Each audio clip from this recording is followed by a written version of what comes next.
siaran 104,2 Suara Negeri Tercinta Dakwah dan Pendidikan bersama jaringan Mnet Radio Pemersatu Hati selalu dinanti.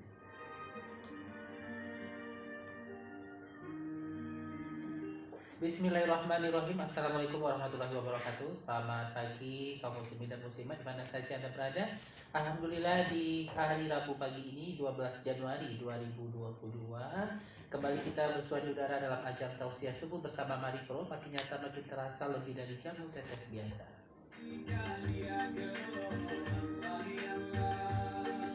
Insya Allah selama 2 jam ke depan kita akan menghadirkan kajian tausiah di ruang dengar kita semua yang insya Allah bermanfaat untuk kehidupan kita sebagai hamba Allah. Dan Alhamdulillah mengawali pagi kita telah kita hadirkan lagu religi Novia Kolpatingnya dengan menyebut nama Allah.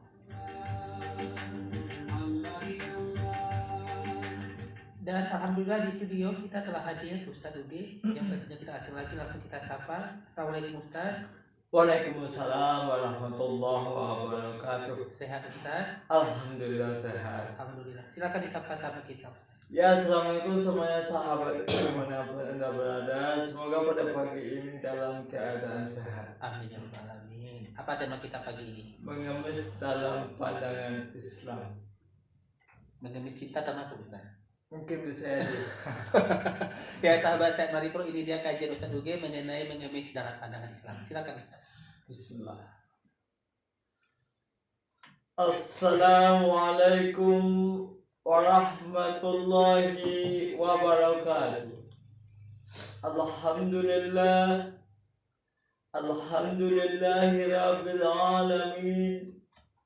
Wassalatu wassalamu ala asrafil anbiya'i wal mursalin wa ala alihi wa ashabihi ajma'in.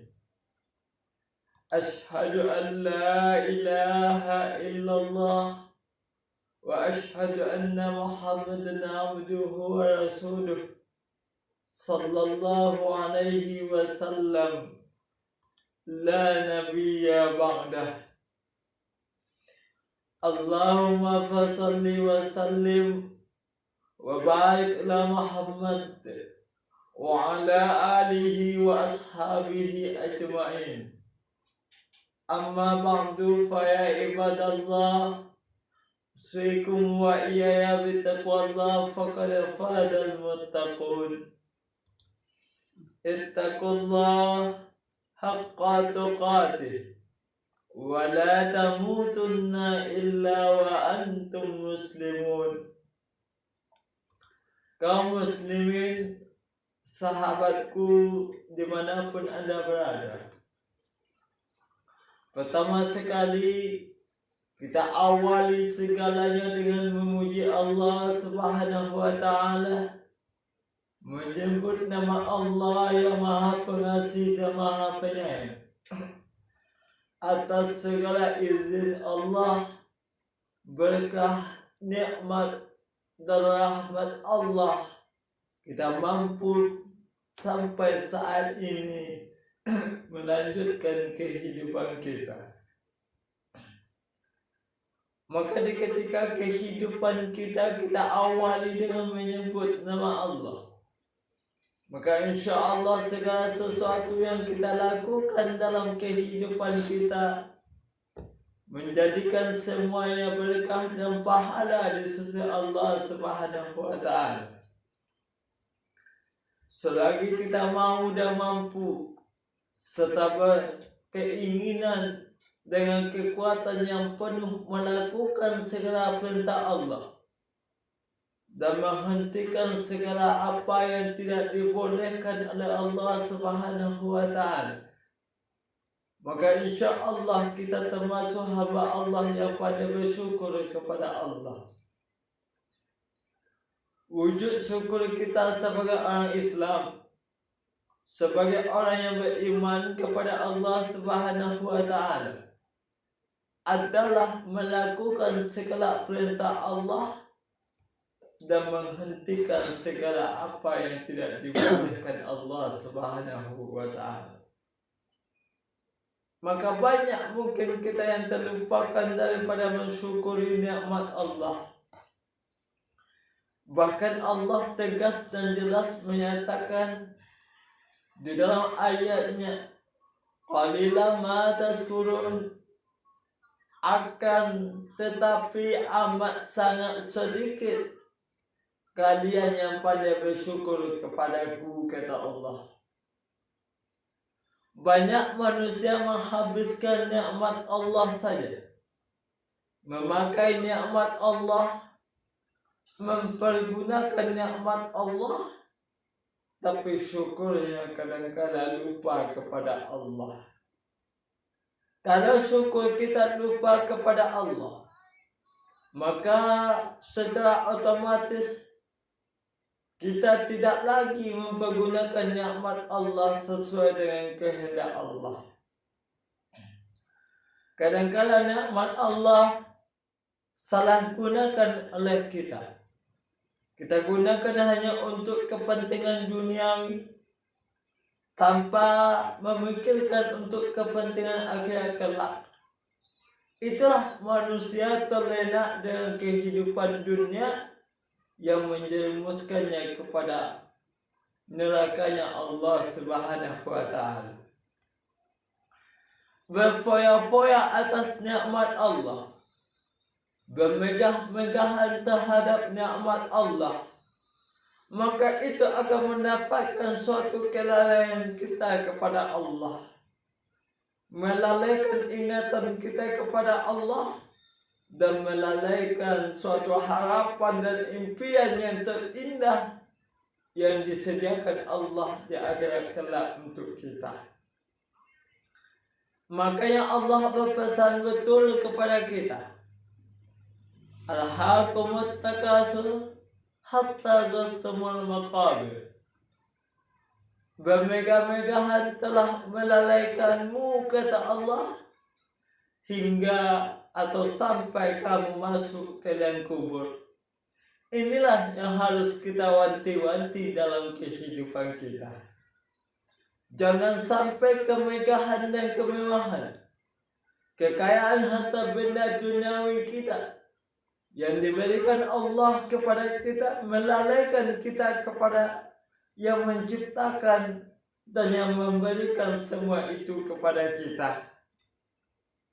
Akan tetapi pandai-pandailah dengan semua apa yang diberikan Allah, menjadikan kita dekat kepada Allah Subhanahu wa Ta'ala.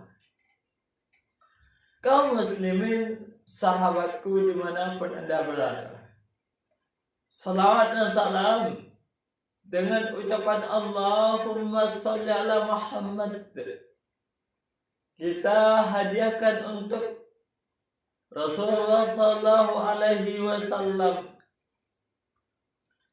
yang mana Rasulullah Sallallahu Alaihi Wasallam diutus oleh Allah Subhanahu Wa Taala ke atas bumi ini sebagai Nabi dan Rasul yang terakhir, penutup segala Nabi, Khatamul Anbiya. Gak ada lagi Nabi dan Rasul setelahnya, yang tujuannya adalah Rasulullah mengatakan, tidaklah aku diutus ke atas permukaan bumi ini kecuali untuk memperbaiki akhlak manusia. Innama bu'istu liutammima makarimal akhlak. Sesungguhnya aku diutus ke permukaan bumi ini, kata Rasul, untuk memperbaiki akhlak manusia. Dari akhlak yang tercela kepada akhlak yang terpuji. Dari alam kebodohan ke alam yang berilmu pengetahuan. Dari alam kemusyrikan ke alam yang bertauhid, dari alam kegelapan minaz zulumati ilan nur, sampai membawa umat manusia kepada alam yang penuh cahaya yang gemilang. Itulah tugas Rasulullah Sallallahu Alaihi Wasallam. Ketika itu telah dilakukan oleh Rasulullah, dengan telah meninggalkan dua pedoman bagi kehidupan kita, yaitunya tak lain dan tak bukan, tak lekang oleh panas, tak lapuk oleh hujan, Al-Quran dan sunnahnya. Maka tugas kita adalah berpegang teguhlah kepada keduanya. Jangan sampai keduanya menjadikan kita jauh dari dua pedoman itu. Maka ketika kita jadikan suatu pedoman dalam kehidupan, petunjuk dan acuan serta timbangan, maka Rasulullah katakan lan tadilu abada. Selama-lamanya, kata Rasulullah, tidak akan pernah sesat kalian, katanya. Inilah pesan Rasulullah kepada kita. Kaum muslimin, sahabatku dimanapun Anda berada, kita manusia tercipta oleh Allah Subhanahu wa Ta'ala ke atas dunia ini dengan berbagai bentuk, berbagai macam pola kehidupan, berbagai macam mata pencaharian, dan banyak bentuk-bentuk ragam lainnya yang dapat kita lihat dalam perkembangan alam di atas dunia ini. Apalagi yang namanya manusia. Allah memberikan akal, berikan kita hati, dan berikan kita fisik yang sempurna, yang lebih baik, yang lebih sempurna ketimbang makhluk selain daripada manusia, apalagi yang tercipta di atas bumi ini.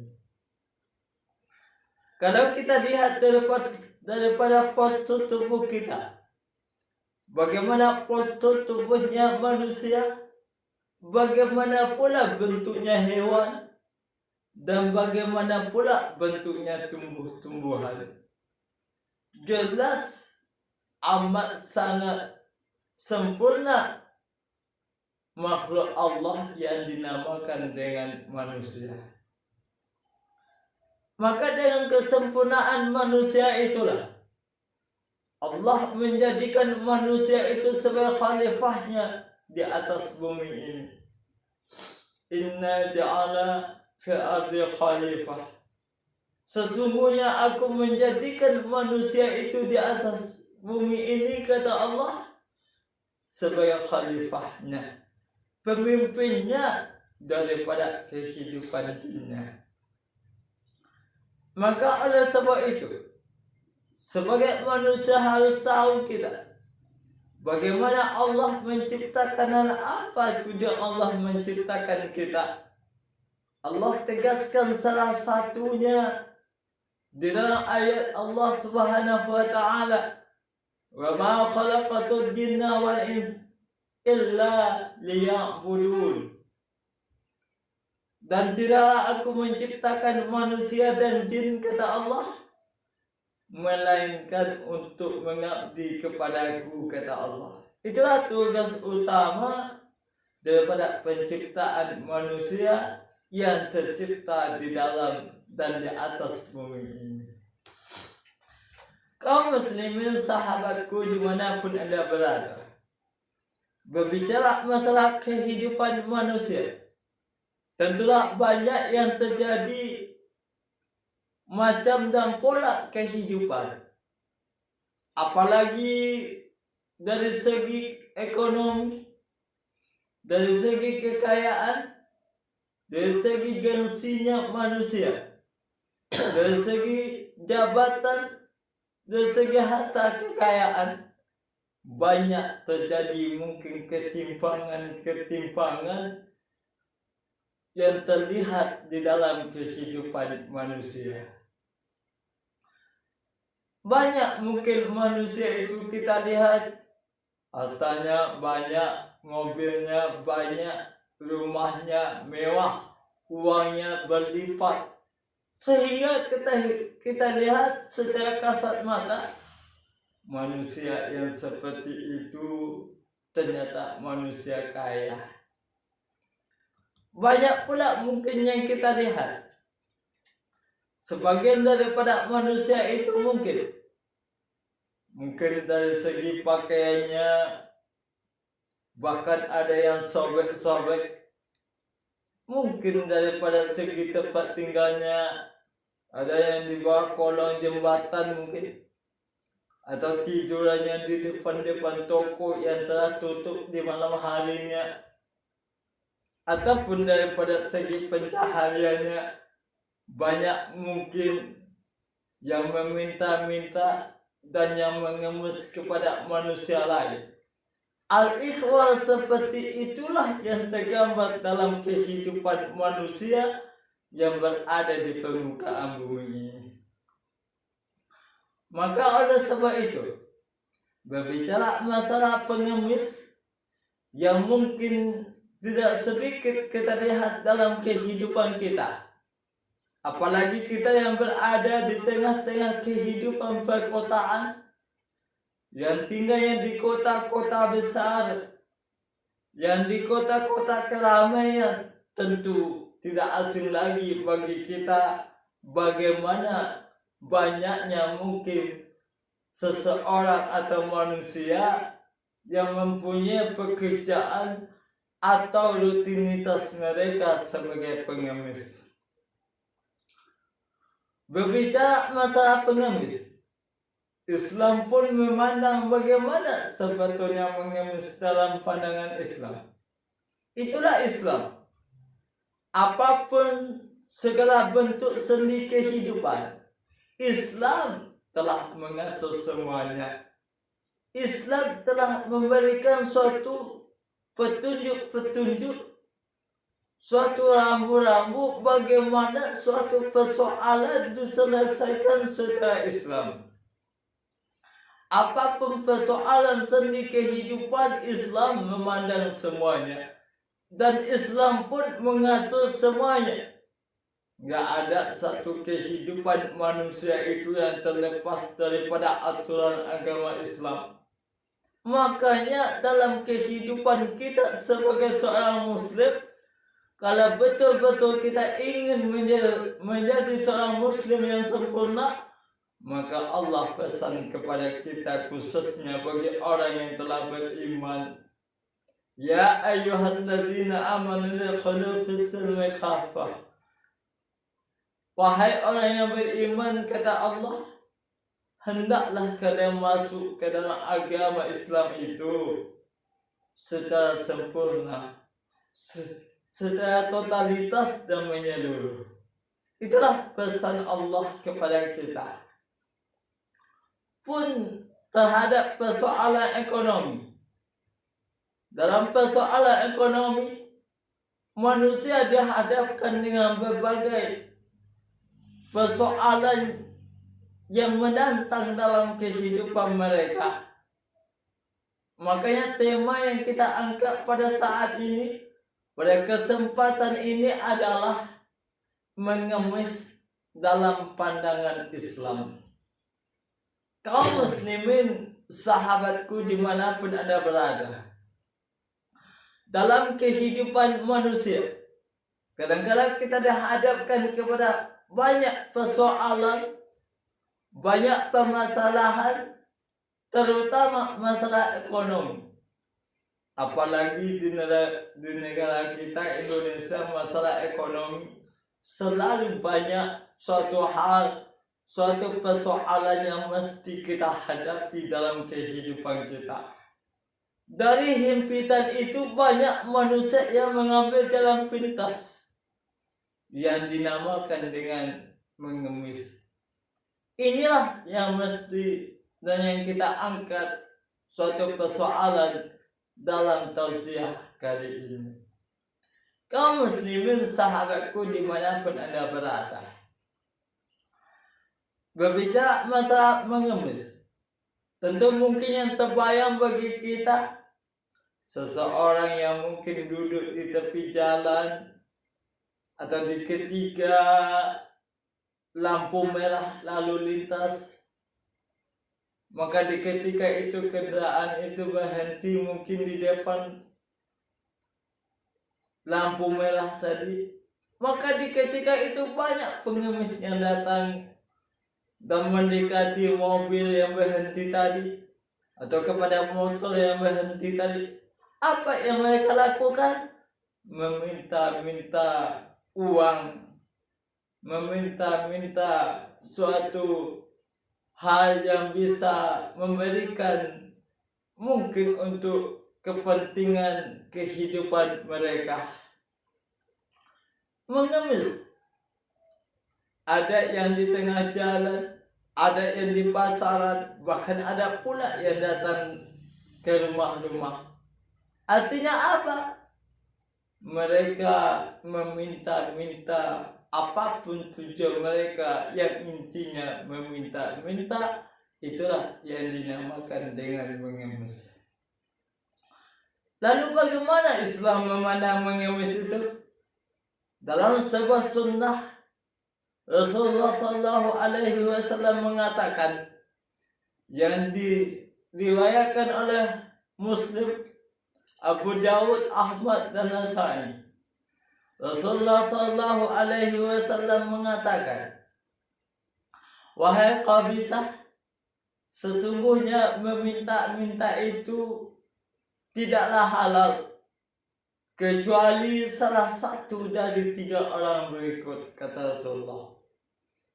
Ternyata Rasulullah memberikan suatu wanti-wanti peringatan tegas sebetulnya yang dinamakan dengan aktivitas mengemis tidak dihalalkan dalam agama kita Islam. Agama Islam bukanlah agama yang pemalas, agama yang praktis, tidak. Tapi agama Islam memberikan suatu hal yang membuat manusia itu bagaimana bisa berusaha daripada segala kehidupan mereka. Orang Islam itu dituntut untuk kaya. Tapi gimana caranya? Caranya jelas berusaha.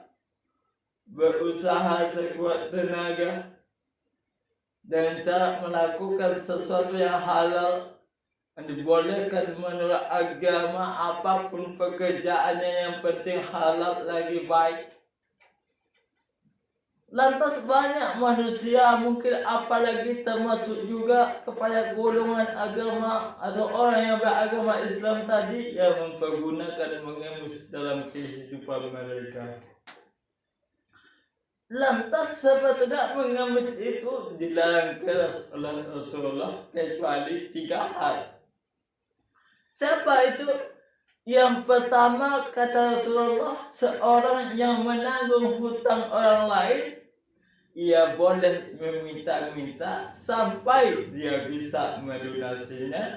Kemudian setelah melunasi hutangnya, mereka mesti berhenti sebagai pengemis. Nah, inilah yang dibolehkan oleh Rasulullah yang pertama dalam hal mengemis. Seseorang yang menanggung hutang orang lain, ia boleh meminta-minta sampai ia melunasinya. Kemudian mesti berhenti. Contohnya gini, ada seseorang yang berhutang, akan tetapi dia pengen bantu nih, pengen bantu melunasi hutang dia.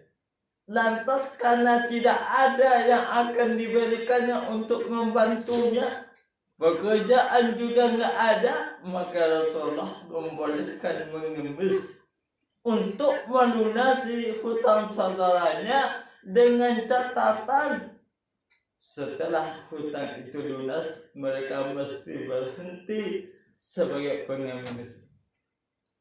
Begitu betul Islam memandang pengemis. Jangan mengemis, kata Rasulullah.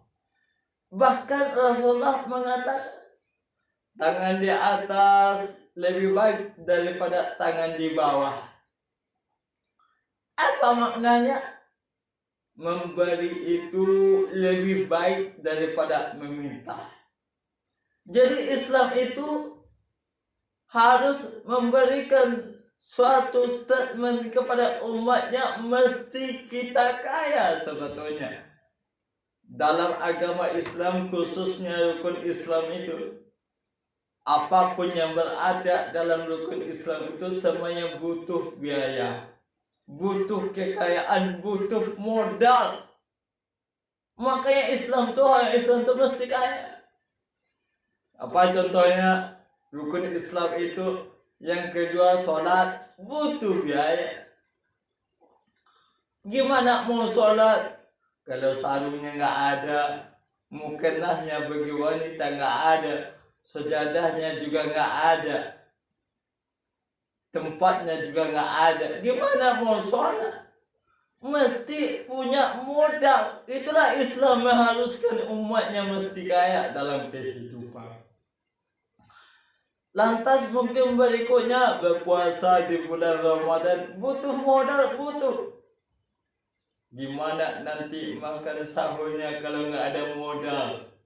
Gimana nanti sambalnya, nasinya, makanan pokoknya sebagai sunnahnya puasa makan sahur? Gimana mau makan sahur kalau nggak ada yang akan dimakan? Nah, butuh modal, mesti kaya. Gimana mau beli beras kalau nggak ada uang? Mesti kaya sebetulnya. Lantas apalagi yang keempat, yang dinamakan dengan zakat? Nah, itu jelas butuh modal, butuh sesuatu untuk berzakat. Itulah Islam. Nggak boleh umatnya dalam keadaan tidak berusaha, mesti berusaha.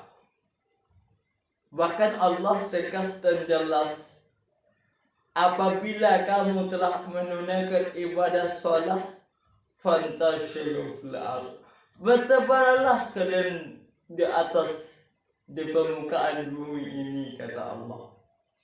Ini menganjurkan bahwasanya orang Islam itu mesti kaya, tapi tidak membuat dia terlena daripada agama, daripada akhirat, daripada Allah Subhanahu wa Ta'ala. Tapi mesti kaya.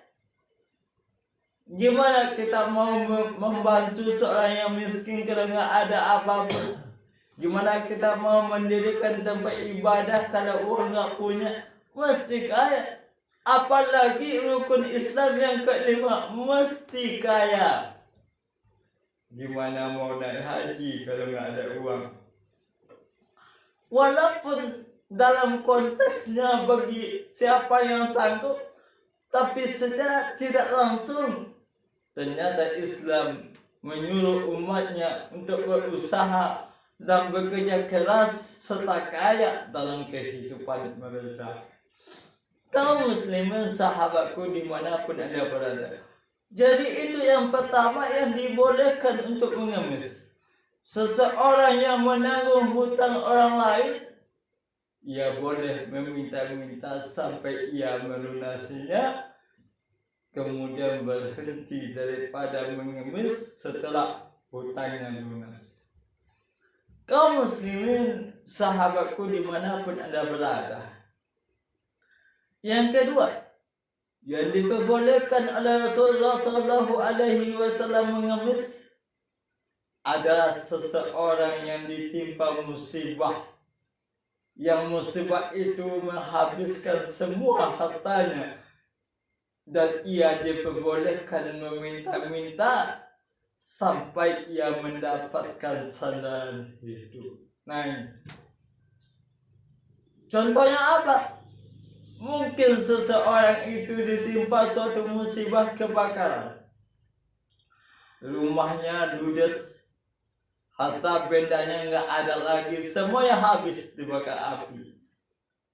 Termasuk mungkin saudara-saudaranya juga tertimpa oleh kebakaran sehingga merenggut nyawa mereka, sehingga nggak ada lagi tempat tinggal, nggak ada yang akan dimakan pun nggak ada, uang pun nggak ada, termasuk saudaranya nggak ada. Maka dalam hal ini diperbolehkan oleh Rasulullah SAW untuk mengemis sampai ia mendapatkan sandaran hidup mereka. Setelah dia mampu dan kembali untuk bisa melanjutkan kehidupan. Setelah mapan kehidupan mereka, lantas mereka tidak diperbolehkan lagi untuk mengemis dalam kehidupan mereka. Itulah agama Islam. Rasulullah sebetulnya tidak menginginkan umatnya untuk mengemis, yang mengharapkan iba atau kasihan daripada orang lain, mesti berusaha. Kaum muslimin sahabatku dimanapun Anda berada, Allah pun jelas mengatakan, Iza azamta fatawakkal ala Allah. Apabila kalian telah berusaha, kata Allah, bertawakal kepada Allah. Inilah motivasi kita dalam menjalankan kehidupan, untuk selalu berusaha dan bekerja keras serta jangan malas dalam menjalani kehidupan. Kaum muslimin sahabatku dimanapun Anda berada, yang ketiga yang diperbolehkan oleh Rasul untuk mengemis, yaitunya seseorang yang ditimpa suatu kesengsaraan sehingga ada 3 orang yang berakal dari kaumnya mengatakan, si fulan telah tertimpa kesengsaraan. Ia boleh meminta-minta sampai ada sandaran hidup. Maka itulah 3 hal yang diperbolehkan oleh Rasul untuk mengemis dan meminta-minta. Seseorang yang ditimpa oleh kesengsaraan hidup sampai ia mendapatkan suatu hal yang bisa menjadikan sandaran hidup mereka, maka Rasulullah mengatakan, wahai Qabisah, 3 hal itu memang diperbolehkan, tapi selain daripada itu, kata Rasul, hukumnya adalah haram, dan orang yang memakannya adalah makan makanan yang haram. Hadis riwayat Muslim, Abu Daud, Ahmad, dan Nasai. Kaum muslimin sahabatku dimanapun Anda berada, jadi itu betullah agama Islam menyarankan kepada kita semua untuk jangan mengemis, apalagi orang yang dalam keadaan keterbatasan fisik. Jangan jadikan alasan untuk mengemis. Ini banyak kita lihat loh. Nggak ada diciptakan oleh Allah tangannya sebelah, tugasnya ngemis. Atau dia tercipta dalam keadaan buta, ngemis. Tercipta tidak punya kaki, ngemis. Dijadikan suatu keterbatasan fisik untuk alasan sebagai pengemis. Itu sebetulnya nggak dibolehkan dalam agama kita. Keterbatasan itu, apalagi dalam hal fisik, tidak membuat kita harus mengemis dalam kehidupan. Allah menciptakan kita sebagai manusia nggak sia-sia. Walaupun ada kekurangan anggota tubuh ketimbang atau dibandingkan dengan manusia lain, tapi bukan berarti Allah menyuruh kita untuk meminta-minta, mengharapkan belas kasihan daripada orang lain. Tidak. Inilah mesti kita pelajari, kita pikirkan lagi. Apakah selama ini kita termasuk orang yang menjadikan kekurangan, keterbatasan anggota tubuh membuat kita mengemis dalam kehidupan? Jangan sekali-kali berpikir seperti itu, dan jangan menjadikan alasan untuk mengemis. Kaum muslimin sahabatku dimanapun Anda berada, mudah-mudahan tausiah yang kita sampaikan pada saat ini tentang bagaimana mengemis dalam pandangan agama Islam, seharusnya lah kita berusaha bagaimana potensi kelebihan yang diberikan oleh Allah Subhanahu wa Ta'ala kepada kita sebagai manusia, menjadikan kita giat lagi berusaha dan tidak hanya mengharapkan uluran tangan manusia lain, tapi kita berusaha juga bagaimana kita mampu dan mau seperti orang lain yang berusaha untuk memenuhi kebutuhan hidup mereka. Mudah-mudahan tausiah yang kita sampaikan pada saat ini memberikan kita semangat dalam kehidupan kita dan menjauhkan kita daripada hal mengemis yang dalam pandangan Islam dan kita sampaikan pada orang di atas. Mudah-mudahan bermanfaat. Fa'tabiru ya ulil absar la'allakum turhamun.